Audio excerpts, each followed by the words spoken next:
Hello everybody! Welcome back, I'm Joel. Today I'm in a different place. I got my commander table in front of me here for a special reason. I can't do this in a video in my normal setup, but what I'm going to talk about today is how I organize my magic cards. And, well, let's have a look. Alrighty, let's start with these. These are, I don't know, bulk cards, I guess you could say. This is the majority of my card collection, and pretty much all of these are full to the brim. And yeah, this is most of it. I don't really quite have a big collection like some people do, but I think it's still a lot. And these are all sorted. So as you can see, we've got the letters on the fronts here, except for this one, but I'll get to it later. Alrighty, let's start with all these. These are probably majority of my cards. These three are like mostly just bulk, and they're all sorted the same way. This last one I'll get to in a little bit because it is a bit different. So yeah, we've got 4 rows per box, so there's 12. Here we've got sorted. We've got white cards, blue cards, black, red, and green, and then colors, sort of like artifact cards. And then these here are all multicolored cards. So, and this is one for each guild. Now, these are all organized, sub-organized, and the way I organize them is the first entire row is all creatures, and they're by different mana values. So the first block of creatures is mana value 2 or less, second is mana value 3 or 4, and then the third is mana value 5 or greater. It's pretty easy. So that's the same with all of these. So white creatures all here, blue creatures, black creatures, red, and then green. And then, as you can expect, it's further divided into card types, instants, sorceries, and then also non-creature permanents like enchantments and artifacts, colored planeswalkers as well. I will stress this is all like bulk commons and uncommons, right? So stuff that is not in my. We'll get to it. And right at the end here, we've got basic lands as well. So just normal, just everyday basic lands. They're all in with the colors as well. And that is repeated for white, blue, black, red, green. It's the exact same way. Creatures, different mana values, instant sorceries, non-creature permanents, lands, all organized. And if I'm looking for a specific counter spell, I can go to blue instants. If I'm looking for a mana dork, I could go to green little creatures. If I'm looking for big beaters, I could go to black big creatures. So it's just a handy system. Now, I will get to this other half of green over here. On my lid, the green box is labeled as green and colorless because I also have artifacts in here. And this is only 1 row for artifacts, whereas all the others are 2 rows. But there's less cards, so obviously I don't need to organize it too much more.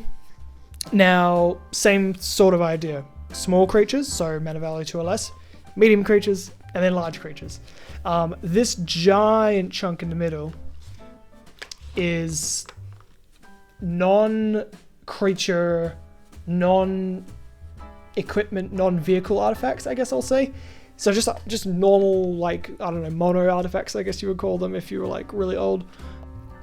So yeah, sorting out artifacts that are like non-creatures, like vehicles and equipment. It's not super sophisticated, but yeah, it's another way I do it. Again, all uncommons and stuff. Speaking of all uncommons, guilds. This is in alphabetical order of the guilds, like Azorius, Boros, and then at the bottom you got Selesnya and Simic, and that's all organized by these dividers, same as the other cards. And at the back here, I've got every other uncommon common card that is 3 or more colors. So stuff, that's like the Nuka Penalagi, I think was a charm in the front there. Yeah, that sort of thing, right? So that's all in that little block. It's not very many cards, but it's a little area just for them as well. So if I need to look for a certain charm, I don't know if I need like a Naya charm or something, and I have one, that's where it would be. So yeah, this is just a overview how I organize my bulk. But I wanted to get into this box as well, because this is probably where more of the magic happens. So I'll just shuffle this around and get this into frame, alright? Alrighty, so this box is unlabeled, but I always sort of like internally call it like my quick box, if that makes sense. So this always sits on top of these boxes, and these ones I can just leave to, you know, collect dust. I don't have to access them as often, right? But they're more organized. Not to say that this one isn't organized. So I'll get into this one really quick. So the quick box. And this is going to be a little bit disorienting because this is upside down for me. And I'm used to seeing it the other way because it's made for my eyes. All right, let's start with this side. This is all basic lands, but not basic lands like...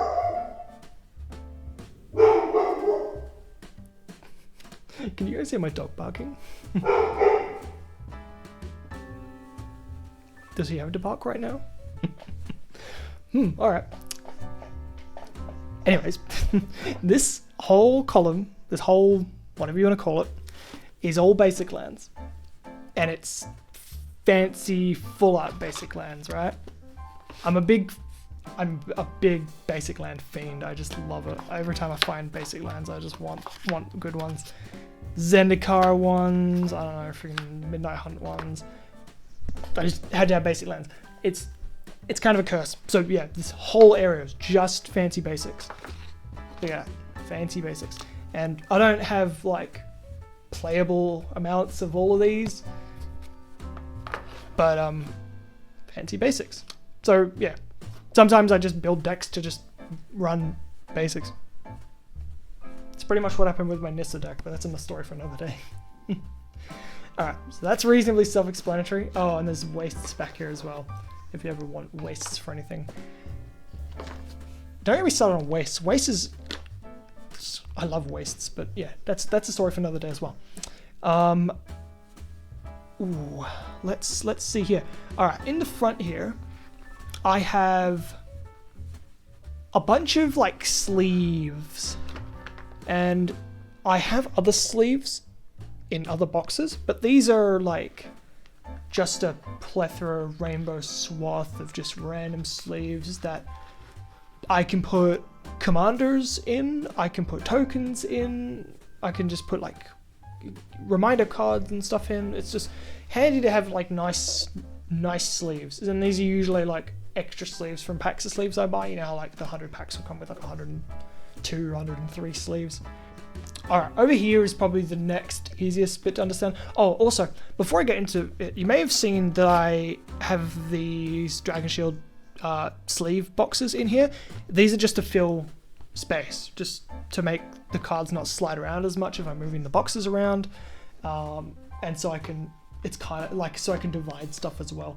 I didn't mention that before, but that's what these are for. I have extras, and I've been slowly taking these out as more cards fill the boxes. So, and it's not like they look bad. Plus, they fit perfectly in here. So why not? Why not use them as dividers? Where was I? We've got this front, I guess the leftmost for you, leftmost row of cards. These are sorted by color, and they're rares. So white rares, blue rares, black rares, red rares, green rares. Right? It's pretty easy. And this is all the rares I don't have in my binder. So these are just bulk rares, even though light pause.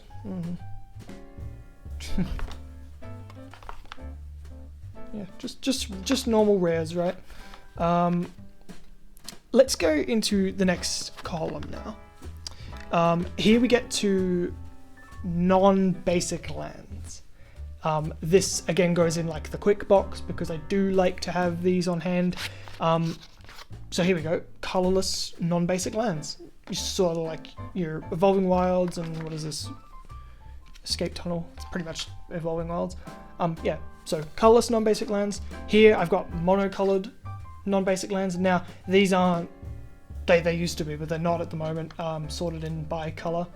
But yeah, non-basic. So color, like one color non-basic lands, like the cycling lands, like Mystic Sanctuary, the memorials, that sort of thing. That's all in there if I need certain lands for that sort of thing. And now this giant chunk here, that is non-basic, they're dual lands. So, and that's anything from like guild gates to, I don't know, whatever these are. But these are all commons and uncommons because I've got a separate spot for rare lands. And then the last one is gold lands. So stuff like Command Tower and the Alara, like Tri-lands or whatever, that sort of stuff. So all non-basic lands, and I have access to that if I'm building a deck or if I'm adjusting a deck or whatever. I need to go find another dual land because I don't know where to find them. It's just sorted. It's just where I like to put my dual lands. Now the last one. This is by far the most important. This is probably the box that the row that I use the most out of all of my rows in all of my boxes.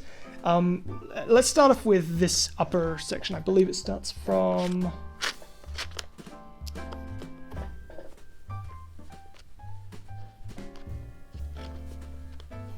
Here we go. So where my hand is now, above here is the last of my rares that aren't in my binder. And we've got, again, for each guild, a little spot for rares. So I've got like Azorius rares all the way down to Simic rares. And then I've got a chunk here for multicolored rares. So 3 color all the way up to 5 color. That's all got its own chunk. Then I've got a big chunk for, quote unquote, for rare artifacts. Nope, that's rare lands, my bad. But yeah, this is where the rare lands are too. So rare lands, rare artifacts. It's pretty self-explanatory, and I have some gems in here that I need to use, like Helm of the Host and stuff. And then we get to, well, the most important bit. Each of these dividers, the slightly fancier dividers, they separate maybe boards. This is a bunch of cards that I have that can go in my decks. And it's all in deck order as well. So again, this is like my Farid deck, right? It's stuff that I can include in that deck. And okay, like and this is for every of my decks. If I'm going to tinker around with a deck, this is the first place I look. I grab out its maybe board, and I've already got cards in there that I would play in that deck, or I have played in that deck. And if I take out a card from my deck, it goes in the maybe board and I can find it again easily. It's kind of like being sorted into, I don't know, like, yeah, again, deck maybe boards. Sometimes if the maybe boards get kind of full and a card's been in there for a while, I'll put it back in the rest of my system, but this is like a limbo for cards that can go in and out of decks. And also, tinkering around with decks is one of my favorite things about this game. It allows me to be more in tune with my decks, and it's just fun. I don't know about you, just tinkering around with my decks. It's just really fun. It's just one of the things I really like about this game. But yeah, so this whole chunk is all maybe boards for all my decks. All, however many of them there are. Let's get into that. Alrighty, now we get to these, my deck boxes. So this, and you guys have seen this before, it's my Archive 8, and it's got my 8 inner circle decks. So these are the decks that I play online, and they're the decks that I most would like for people to see me play in like a public setting, if that makes sense. So it's stuff that I'm comfortable in, stuff that I feel represents me as a deck builder. Just my most, let's just say my most me decks, right? So that's the decks that I quite like, and this has got a nice inlay which I like as well. And then these 2 boxes are for my like outer circle decks, I guess I call them. The trade binder decks, the stuff that I just built out of my collection that doesn't necessarily follow my stringency with deck building. Not as tightly built, if that makes sense, because it's just built out of stuff I have. And these decks are also on my Mox field, but I don't really publicly talk about them as much. And maybe I will someday, but these ones are the ones that you guys know from the other video, although there's been some updates since then. So there are 8 decks in here now, and I believe when I made that video I had 6. But since then I've had 8, and then I've been down to 5, I think. Or 4, I think it was 5 though. And now I'm back to 8. And it's gonna keep changing, I guarantee. So apart from these, I have my binder. If I want to take this to, this has got more rares, and this is all just sorted by color as well. Nothing too crazy with that. It's just pretty standard. Just a normal, I've had this forever. I don't really have like big, just stacks of binders like some people do. I don't trade a lot. When I'm down at my LGS, I'm there to play. And if I want to trade with my friends, I have these, it's here at my house. So I have my boxes so they can go through everything and trade for whatever. Apart from that, I have my tokens, which I did make a separate video about. But yeah, that's how I organize my entire collection. I hope this was at least a little bit informative to somebody out there, but yeah, just a quick little video just to explain how that works. So I will be seeing you guys in another video, I'm sure. Anyways, see you later.